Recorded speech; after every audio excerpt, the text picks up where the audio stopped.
Ever wonder how to talk about your life and the world around you in English and feel really confident about it?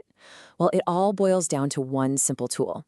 Today, we're going to master the simple present tense. This is your key to unlocking everyday conversation. Just think about it for a sec. How do you describe your morning? What you do at your job? The things you absolutely love? All of that, every single bit, is powered by the simple present tense. Exactly.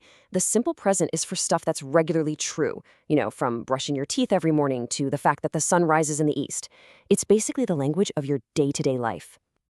Okay, so let's get into the nitty-gritty. How do we actually build the blueprint for this? How do we form a sentence? Don't worry, it's way simpler than you think. To see how this works in the real world, let's follow a character I made up, Maya, as she goes about her day. Her routine is going to show us all the rules in action.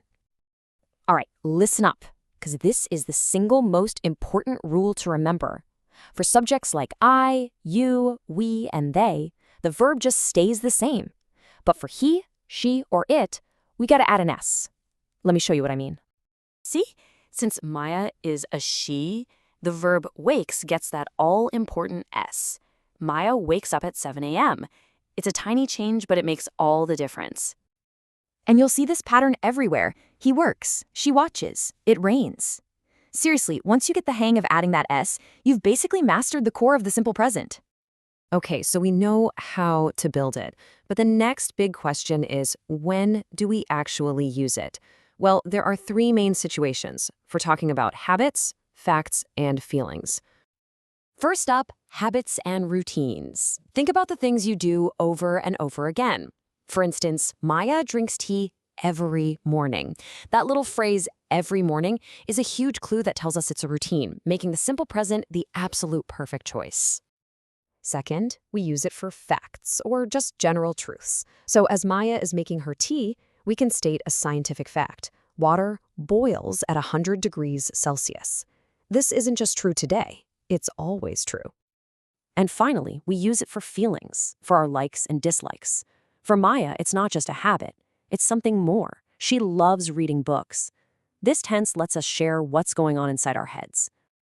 All right, we've got the positive statements down, but what if Maya doesn't do something? Or what if we want to ask a question? Time to flip the script and take a look at negatives and questions. So, how do we make a sentence negative? It's easy. We just need a couple of little helper words, don't and doesn't.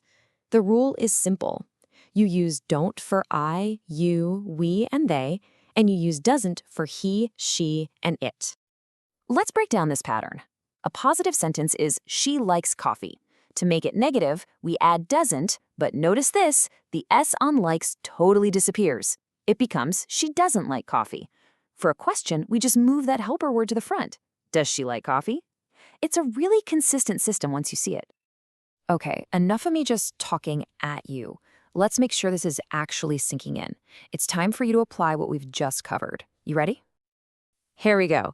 Take this sentence. They exercise every morning. How would you make this negative? Think for a second. Which helper word do you need? Don't or doesn't? Did you get it? The answer is they don't exercise every morning.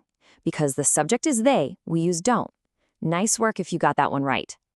All right, one more for you. Let's turn a statement into a question. The sentence is, he plays cricket. How would you ask this as a question? The correct question is, does he play cricket? Since our subject is he, we start with does. And hey, just like with the negative sentences, the S on the main verb is gone. You're really getting the hang of this. Okay, let's bring it all home. We've covered the structure, the uses, and how to form negatives and questions. So what's the big takeaway from all of this? It's this.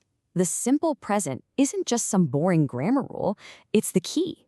It unlocks your ability to describe your reality, your habits, and your truths. It's absolutely fundamental. So when you're speaking, just remember these three things. Talk about your habits. I wake up at 7 a.m.